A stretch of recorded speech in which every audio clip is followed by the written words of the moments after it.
Nanawagan ng Civil Service Commission sa mga lingkod bayan na palakasin ang kanilang kaalaman sa pamamagitan ng pagsali sa competency-based learning and development courses na inialok online sa pamamagitan ng CSC Learning Management System o LMS.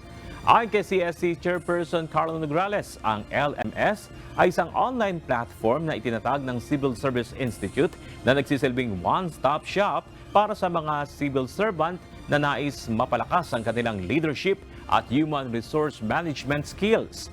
Maaaring mag-enroll ang mga opisyal at kawani ng gobyerno sa libreng Public Service Values Program bawat kawani lingkod bayani course hanggang Enero at 31.